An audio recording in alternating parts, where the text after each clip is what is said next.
Ah, ça fait pas mal de monde, mais bon, d'ici ça fait un peu petit, non? Ouais, C'est je un peu me plus crois un petit. peu dans Avatar, tu sais, avec des lunettes, là, on dirait qu'ils te regardent tous, les yeux juste en face de toi, là. Ah, j'avoue, Et ça après, fait pas mal. Ah, bonne question, merde. vas-y. Bah moi c'est Benjamin Niel en fait. Je viens pas de la région, je viens d'une autre région qui est, je vais être sympa, tout aussi belle que la Dordogne. Fais La gaffe, tu Sologne. vas te recevoir des tomates de Baptiste juste avant, là. La Sologne qui est juste à côté. Je suis entrepreneur également. Une conciergerie en gestion et puis du consulting pour aider quelques personnes à monter leur propre conciergerie. Et aujourd'hui, je viens mettre en valeur Sarah Lignac à travers l'audace. Waouh. Je C'est suis pas parti prête du tout, ouais, mais vas-y. Allez, c'est parti pour ta mise à mort. Super. T'es rassurant, toi. Alors, on m'a dit que... Enfin, désolé, j'entame direct, hein, c'est un peu mon je côté sens, Michel Drucker. On m'a dit que tu venais du terroir. Ouais. Est-ce que tu peux m'expliquer le mot de terroir? Parce que bon, chez moi, il n'y a pas trop de terroir, il y a plus des campagnes. Mais explique-moi le mot de terroir à ta manière. Ok.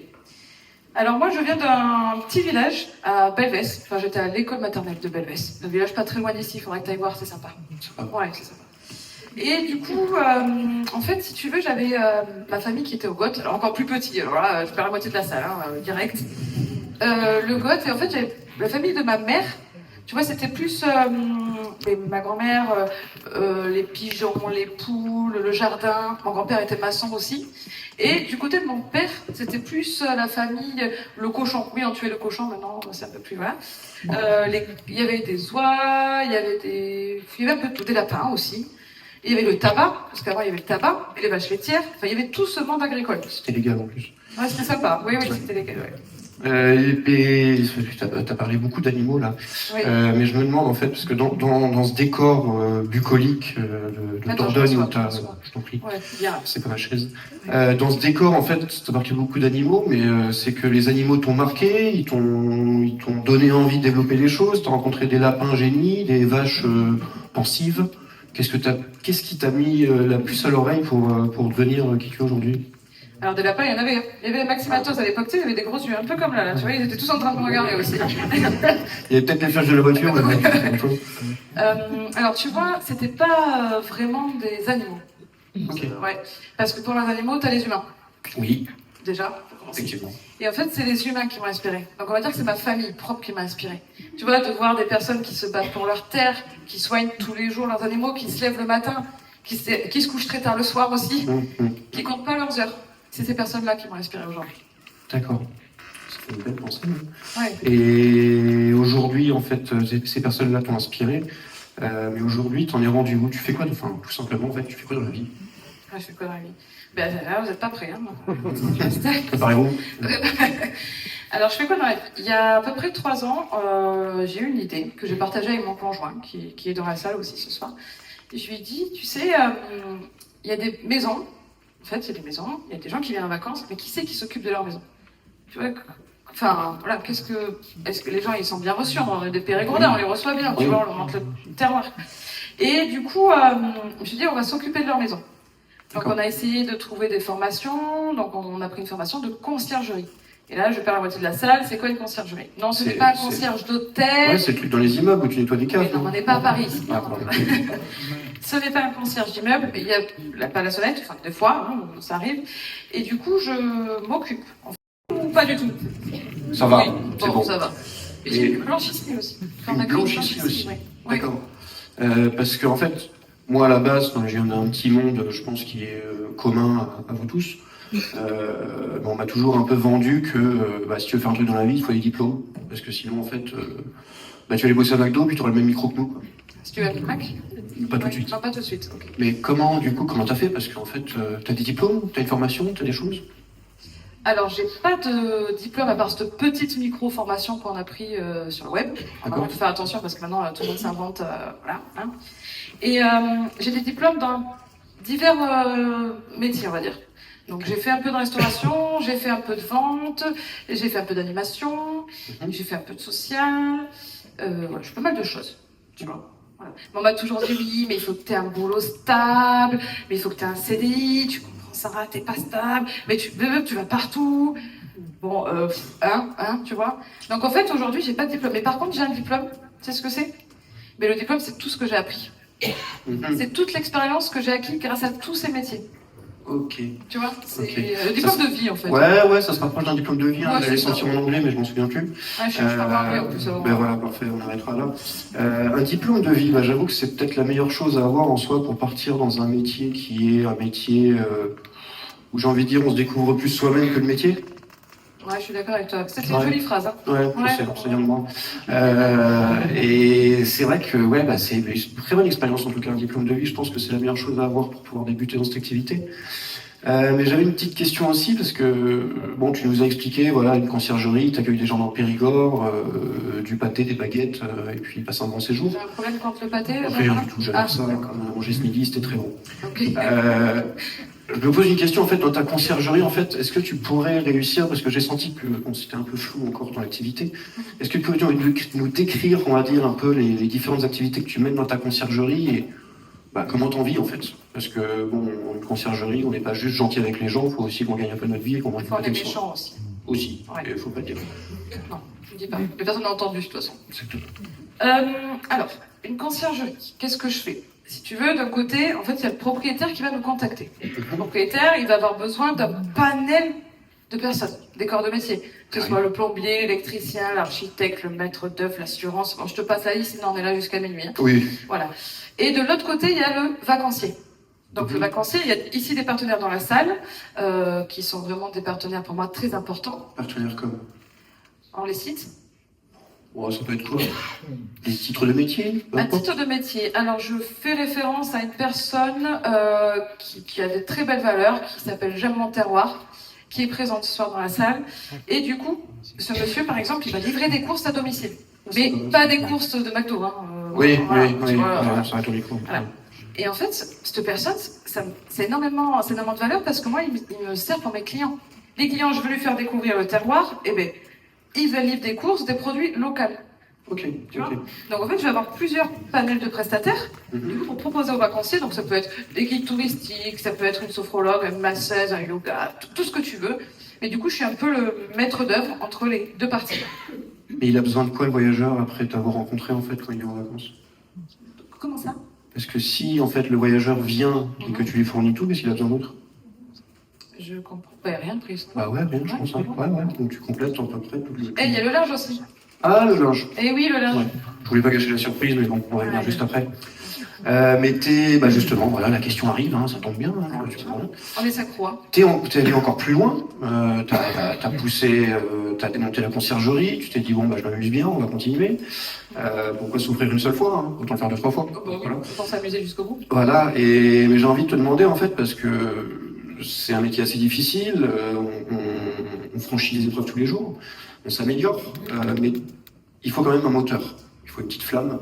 Et j'ai envie de savoir quelle est la tienne. Qu'est-ce qui te pousse à entreprendre? Qu'est-ce qui te pousse à prendre des risques, à devenir ambitieuse, à être audacieuse? Comme lancer une conciergerie, puis lancer une autre entreprise, puis encore une autre. Et puis on va même arriver à lancer un magazine. J'ai entendu ça? Oui. Alors ce magazine, c'est une histoire vraiment comme ça. Tu vois, ici, autour d'une table, comme ça. Okay. En fait, j'ai un monsieur un jour qui est venu, qui est aussi dans la salle. Ils sont tous là ce soir. Hein. C'est impressionnant, les gens qui viennent te voir. C'est une réunion entre potes. Ouais, c'est ça. En fait, il vient et puis il vient parce qu'il a fait un magazine sur l'édition spéciale, sur une soirée, du coup, qu'il organise tous les ans. Mais il pourra vous en expliquer après parce que moi, je vais pas vendre tout le monde, sinon on va finir. Du coup, il vient et puis en fait, je lui dis, écoute, Frédéric, je connais pas mal l'industrie de la location. Tu vois, là où on s'est rencontrés tous les deux, en soi. Oui, exactement. Donc, je fais pas mal de salons, que ce soit à Nice, à Cannes, à Paris, enfin un peu toutes les villes. Et en fait, je me suis dit, comment on peut faire pour aider toutes les petites conciergeries qui n'ont pas les moyens d'aller dans les salons, rencontrer tous les outils, toutes les personnes. Tu vois? Et je proposais ce projet à Frédéric, et je lui dis, t'es autour d'un café, je dis, petit, tac, tu vois le truc tu sens le truc venir là? Avec l'accent en plus. Ouais, je sais pas, j'ai pas trop l'accent périmondain moi. Sinon je peux le faire, mais ça je vais essayer, tu vois. Donc le truc, tac, et je lui dis, on pourrait lancer un mag. Il dit, ouais, un mag et tout. Alors je lui explique et tout, je lui dis, écoute, on peut y arriver, j'en suis sûre. Donc ce magazine que vous retrouverez du coup sur les tables juste après, c'est un magazine pour les propriétaires, pour les investisseurs, pour les conciergeries. Et à l'intérieur, vous allez pouvoir avoir plein d'outils. Donc des outils de gestion, des avocats, d'assurance, vraiment un tout. C'est le premier qu'on a sorti en décembre, du coup 2024, et le prochain sortira en mars 2025. Un par an. Eh ben, c'est un bon rythme, hein. Deux par an. Deux par an, ah oui, Deux par an, oui, mais parce qu'on a fait 2024 et après on est passé en 2025. Exactement, je me perds dans les années. C'est pas grave. Mais On t'en veut attends, pas, Benjamin. pourquoi t'as pris une clé géante pour le MacBnB en première Parce que zone? tu vois, là, hop, ici. Ouais. Elle est un peu plus. Hop. Ouais, bon, bref, c'est une clé, quoi. Hein, Ouais. d'accord. Pour moi, c'est la clé de la réussite. D'accord. Tu vois? Ouais. Pour moi, je pense qu'il faut avoir. C'est la clé, tu ouvres une porte et tu te dis, waouh, j'y suis là. Là, je kiffe ce que je fais, là, tu vois? Et en fait, cette clé, pour moi, c'est un peu le symbole du magazine et de tous les anciens projets que j'ai pu créer. Ok, d'accord. Ça représente bien à peu près l'ouverture de ta boîte, quoi. Hein, parce que t'aurais une boucherie, je pense pas que t'aurais des clés. Mais bon, on va faire autre chose. Et en fait, t'as pas répondu à ma question tout à l'heure, donc je te la répète, hein, parce que je te Parce répète que j'ai pas toutes les questions que compris, j'arrive j'ai un peu pas. de mal là, puis en plus on T'inquiète. regarde tous, donc ça me gêne un peu. Ouais. Mais vas-y, répète. On est sur l'autoroute et il y a des voitures en face, on est des lapins. Fais gaffe, sinon je vais mourir parce qu'il y a 200 voitures, je suis morte. Mais j'en reviens du coup à cette idée en fait de petite flamme qui naît, de super pouvoir, de Iron Man qui tire sur les gens, de tout ce que tu veux, tu prends n'importe quelle image. Quel est ton super pouvoir? J'ai pas la baguette de Star Wars, Benjamin. Mais j'ai pas de pouvoir non plus. En fait, je pense que j'ai eu des idées, j'en ai eu encore plein, hein, je suis un peu une pelle à idées. Et du coup, je me dis, il faut que j'aille jusqu'au bout. En fait, je pense que ici, que ce soit dans la salle, vous êtes soit entrepreneur, soit vous avez des entreprises, soit vous avez envie de créer, ou soit vous êtes venu nous voir aussi. Mais du coup, il y a toujours un truc, tu sais, que tu sens, que tu te dis, j'ai envie de le faire, mais j'ai peur. Et en fait, t'as peur de quoi, au final? Voilà. Donc j'ai eu plein d'idées, j'en ai parlé, il y a des personnes qui m'ont dit, non, tu fais une connerie, voilà, c'était souvent ça, non, n'importe quoi, ou des personnes qui ont cru en moi. Et du coup, j'ai dit, bon, allez, je me lance. De toute façon, j'ai rien à perdre. Et du coup, c'est un peu ça mon pouvoir. C'est de pas avoir peur et d'oser et d'avoir de l'audace, du coup. Un petit grain de folie. Mais ça, il faut pas le dire, s'il te Non, plaît. non, ça passe mal. Voilà. Et c'est vrai qu'on a compris ton histoire, on a compris ton développement, on a compris ton entreprise, on a compris à peu près ton évolution à travers ta vie. Moi, je voulais savoir une petite chose parce que on est donc ici entre entrepreneurs, entre gestionnaires et entre bon nombre de métiers différents. Il y en a peut-être qui ont envie de le faire, il y en a qui l'ont déjà fait, qui ont envie de se relancer. Mais je me demande en fait, toi, qu'est-ce que tu pourrais transmettre, on va dire un mot, une bouteille à la mer pour quelqu'un qui aurait envie de se lancer, qui se pose toutes les questions que tu te poses avant de passer le pas, avant de sauter sur scène ou en dehors de la scène, pour pouvoir entreprendre une entreprise et sa vie. Toi, j'ai envie de dire. Je me suis assise parce qu'il fallait que je réfléchisse. Tu m'étonnes, la question était longue. Ouais, la question était longue. Alors, un conseil ou un mot ou une bouteille? Moi, soit je préfère la bouteille, je t'avoue, mais je prends le conseil. Ça pollue. Ouais. Alors, moi, je pense que il faut se lancer, pas avoir peur. Je sais tout le monde va se dire oui, mais il y a la sécurité de l'emploi. Tu vois, il y a le CDI. Oui, c'est compliqué. Et des fois, moi aussi, je me pose des questions. Je me dis Sarah, mais t'en fais pas trop. Mais où tu vas? Mais en fait, je me dis, si j'aime ce que je fais aujourd'hui, si je me lève tous les matins et qu'en fait j'apprécie et que j'ai le sourire, déjà d'un pour moi, parce que c'est aussi pour moi, mais aussi pour son entourage, parce que si on fait vraiment ce qu'on veut et ce qu'on souhaite faire et le métier qu'on aime, mais ça va se reprojeter aussi au son entourage. Oui, tu vois. Oui. Et aujourd'hui, le conseil, c'est d'oser, d'avoir de l'audace et du coup, de pas avoir peur. Voilà, moi ce serait mon plus beau conseil. Je pense qu'il est pas mal quand même. Après, c'est plus facile à dire qu'à faire. Hein, tu sais, toujours, mais en bon. Il y a plein d'organismes qui sont là, il y a plein de personnes qui sont là pour vous entraider et avoir un bon réseau aussi. C'est avec des speakers comme nous que d'autres personnes trouvent l'inspiration de pouvoir se lancer. Donc, demain, il y a 200 entreprises qui se lancent. Exactement. Voilà, le Périgord va devenir la meilleure région de France, malgré la Sologne, mais bon. Arrête avec la Sologne, parce que toi, tu vas vraiment avoir des tomates. Et si je te propose qu'on se donne rendez-vous dans 10 ans, peut-être avec notre ami Patrick Bruel ou pas, hein, ça dépend si tu l'aimes ou pas. J'aime bien Patrick Bruel. Si tu l'aimes bien, on l'attendra. Mais en tout cas, si on se donne rendez-vous dans 10 ans, où est-ce qu'on pourra se retrouver? Où est-ce que je te retrouverai? Alors dans 10 ans, je sais pas où tu me retrouveras, parce que moi je prends la vie un peu comme la rivière, tu sais. Ouais, la Wallegane. C'est un peu bon. Par contre, non, même demain. Demain, je sais où je serai. Tu veux savoir? Je serai là. Waouh. C'est quoi ton avis, ça? Je sais pas. C'est beau, j'ai envie de dire, mais ouais. Qu'est-ce que c'est? Ok. Qu'est-ce que c'est? Qu'est-ce que c'est? Alors là, vous voyez, c'est des murs en pierre. Alors vous allez me dire, non, mais qu'est-ce qu'elle va faire au milieu des murs en pierre? Eh bien, c'est une photo d'un domaine où il y a le propriétaire dans la salle qui n'était pas au courant. Donc j'espère qu'il sera très content, même si je ne sais pas où il est, mais je regarde là. Voilà, c'était la surprise. En fait, ce domaine-là, ces pierres-là que vous voyez, mais pour moi, c'est un peu une histoire de vie, des très belles valeurs familiales. Parce que ce château, cette famille l'ont acheté il y a belle lurette. Je raconterai l'histoire plus en détail au propriétaire pour vous la raconter si ça vous intéresse. Et en fait, moi, ce que je retiens, c'est qu'ils se sont battus. Tu vois, ils se sont battus famille. Ils ont mis tout leur corps, leur énergie dans ce milieu, dans ce lieu. Et le propriétaire, il fait tout pour garder ça. Tu vois, c'est ces valeurs-là qui sont ancrées, les parents, les arrière-grands-parents, les valeurs familiales. Je retrouve ces valeurs qui t'ont fait commencer, j'ai envie de dire. Alors, qui m'ont fait commencer, oui. Mais il y a aussi quelque chose qui est important pour moi, c'est qu'en fait, c'est de la pierre. Oui. La pierre, c'est du bâtiment. Alors, on va dire, une femme qui fait du bâtiment, non mais on va où? Alors, il faut arrêter les arrêts. Oui, je suis pas plombière, je suis pas électricien, mais je peux donner un peu la main à la pâte, j'ai des belles mains. C'est dans des gros, tu vois. En fait, j'avais un membre de ma famille qui aimait beaucoup la pierre, qui aimait beaucoup le travail à la main, qui nous a appris durant des années, en fait, son savoir-faire, même si moi après, je suis partie. Et en fait, cette personne-là, aujourd'hui, qui n'est plus présente, en fait, c'est un peu... quand j'arrive là-bas, tu sais, je me sens bien. Et j'ai envie voilà. Je me dis, si la personne était là, présente aujourd'hui, je pense qu'elle serait ravie de mener toutes les pierres dans tous les sens. Oui. Tu vois?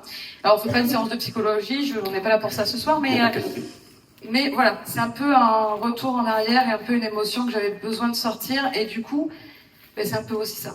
C'est des valeurs très familiales et que j'espère que je pourrai, en tout cas, donner mon petit grain de sel à ce propriétaire et faire de ce lieu un lieu magique. Alors je vous rassure, il n'est pas comme ça, hein, bien d'accord. Hein. Oui, parce que là, ça donne pas envie, hein. Bon, ils ont l'air sympas les mecs, hein, mais. Ouais. Ils étaient bien musclés, hein. Oui. Avec les pierres, oui. Donc ok, tu vas essayer de retransmettre tes envies de départ qui t'ont permis de développer ta personnalité et tes entreprises à travers un projet qui a, j'ai envie de dire, la même essence, la même petite flamme, la même petite chose au commencement. Donc, un grand début d'un beau projet. Et ce château, donc c'est un château aujourd'hui, hein, il s'appelle Les Fournelles. C'est dans un petit village, alors là c'est au Fournelles, du coup, à Villefranche-du-Périgord. Je connais les petits villages. Tu connais les petits villages, ouais, c'est sûr, en Sologne, tu dois être garni, hein. Allez, Pam, prends-toi ça. Du coup, voilà, c'est à Villefranche-du-Périgord. Et du coup, on va essayer, avec le propriétaire et les personnes qui seront là, de faire ce lieu, très beau lieu, local, touristique, et que les gens ressentent aussi, en fait, ces valeurs-là, à travers ce lieu. Et cette passion que tu as envie de transmettre. Bravo, c'est beau. Je voulais te dire quelque chose, mais voilà, parce qu'on va arriver à peu près à la fin de ce vivement dimanche. Oui. Il n'y a pas le canapé, il n'y a pas le chien, on s'imagine. Je suis bien sur le tabouret là. C'est très bien, ça tourne, c'est bien. Ouais, c'est pas mal. Mais je voulais déjà te remercier en fait pour ton énergie, pour l'invitation, d'être là à t'assister dans ce speaking, dans cet oral. Et surtout pour ton audace, ta générosité, tes projets qui avancent, le fait de pouvoir collaborer avec des gens autour de toi sans forcément te mettre en avant, mais en mettant les autres en avant. Donc par rapport à ça et à tout ce que tu peux entreprendre aujourd'hui, je voulais te remercier et puis j'espère que ça pourra donner des ailes à quelques personnes dans la salle qui pourront, on l'espère, reconstruire tous les châteaux de Dordogne. Exactement. Merci à toi Sarah. Merci beaucoup.